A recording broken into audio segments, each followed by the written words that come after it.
Welcome to day 4 of Conservatory. It is exciting what we're going to be doing today because today we're getting to one of the most important things about acting.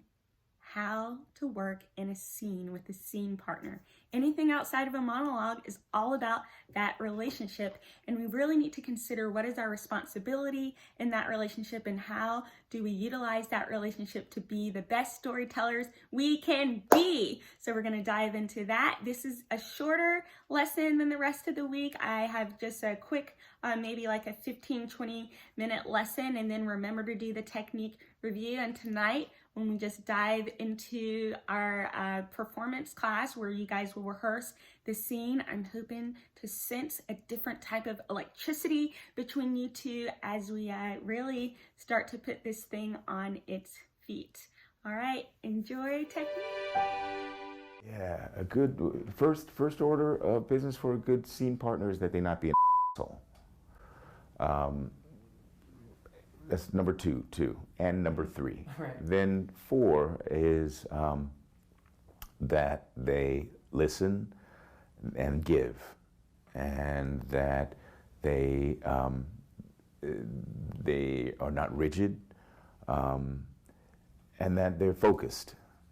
And Evan again comes to mind. Evan Rachel Wood, the scenes with her that we do on Westworld. We're just like, we're so kind of focused on one another because of the nature of the relationship that it's almost like as though we're living in each other's heads, and we allow each other to be there, to be inside that place.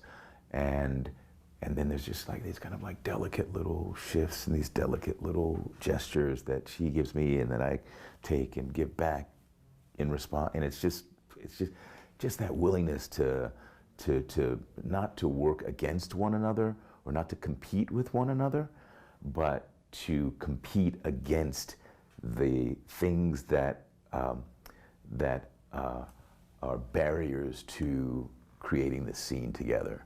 It's a sparring. It's a match. People talk about working together in that way, that it's kind of a tennis match or something. Yeah, it is that, but the opponent is not one another. The opponent is the thing that's preventing that scene from being born yet. So yeah, that's it. And then the last 100 things on that list are don't be asshole. My next question. The difference between being an actor and really understanding the craft. Oh. Because for me, I've been also having trouble, to get together to rehearse for a scene with a scene partner. She have not come to rehearse. Yeah. So, yes, and it has been like 3 times. When they come, it's late, blah, blah, blah. And the teachers are telling me this happens. Yeah. So how can you do the work on your own and then go to a scene, be truthful in the moment, react to what they're doing, And I think, that is the craft, Yeah. Yeah. But it's difficult. It is sort of. Ah, okay. Sort of not. Okay. Right? So the first issue is, anyone out there, be a good scene partner. Yes. Just show up, right? Start by showing up, show up often, and show up prepared. Like, if you're not prepared, you're just wasting our time. Yeah. And people who don't read the whole play or haven't read their parts yet, they go, oh, I'm here, sorry, I've been busy. Yeah. Really? How busy really? Yeah. Most of the time, just do your work, yeah. right? Your time is not so much more valuable than your scene partner's time, right? So you show up. That's obviously the baseline. Yes. However, it's the orientation to the scene partner that I want to work on. Okay. Right? Because you can do the work wherever. You could do the work right now on a scene, and I'm not your scene partner. I don't even know what scene you're working on, and yet you could do the work right now. Do you need me to help you with your scene? Right? So very often I think people, I had a friend, I have a friend and a playwright, he used to say, sometimes we invent small problems to avoid the bigger problem. Right? So we get really focused on the little problem, like, well, my scene partner took 20 minutes before they texted me back. My scene partner, da, da, da, da, da, da. And by focusing on this problem, it's a problem, right? You'd like your scene partner to be prepared. But by focusing on this perceived problem, you avoid like, oh, am I good enough to do this? Can I do this? What do I need to bring? And I don't actually count on my scene partner to save me. But don't you need to know like the choices that they're also making for certain scenes? Oh, do you? Can I you feel the trap closing, right? Be careful. No, but I really do think that sometimes you have to make choices, no? Okay. I don't think so. Good, I think, good, okay.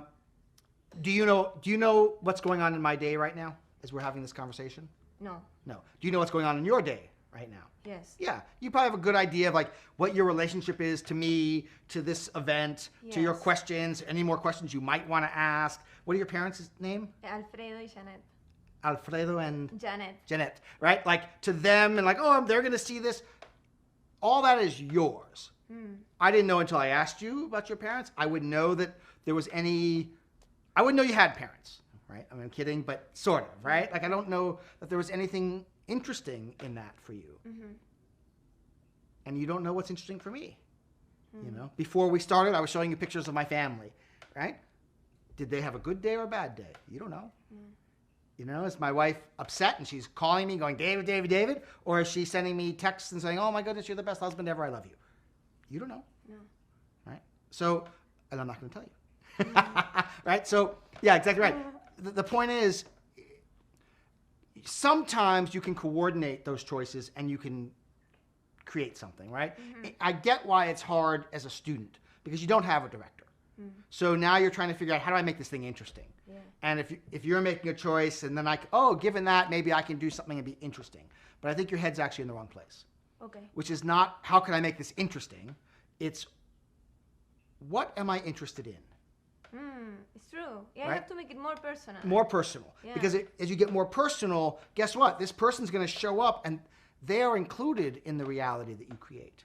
So you have whatever you're interested in, and then they're going to come in bringing whatever they bring.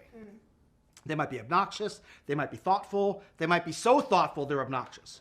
You know, you don't know. Some people are so nice that it's annoying, right? And other people are not. They're just like, oh, sure, I'll do whatever you want to do, and yet, what you haven't done your work yet. So on your own, what can you do? Well, first of all, you can read. Like read. Yes. Every great actor I know reads their part over and over. Yes. They all have different strategies on how they read, but I don't know any great actor.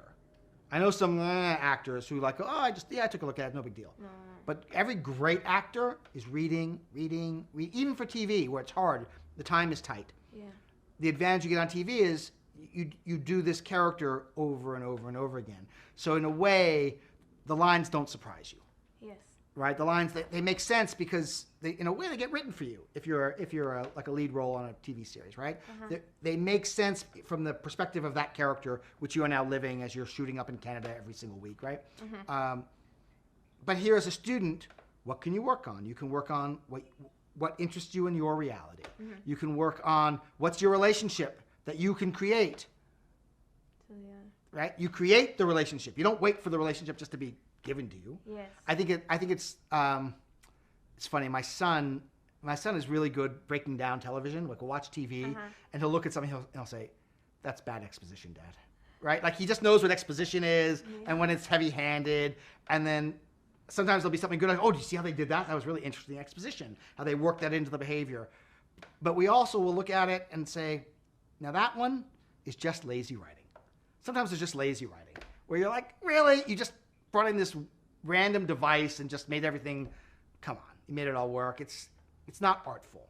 Well, there's also lazy acting where you're waiting for your scene partner. I'm waiting for you to like come at me with all this stuff so we'll have a relationship.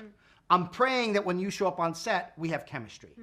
But what happens if, for example, when you were getting with the other person, no? Yeah.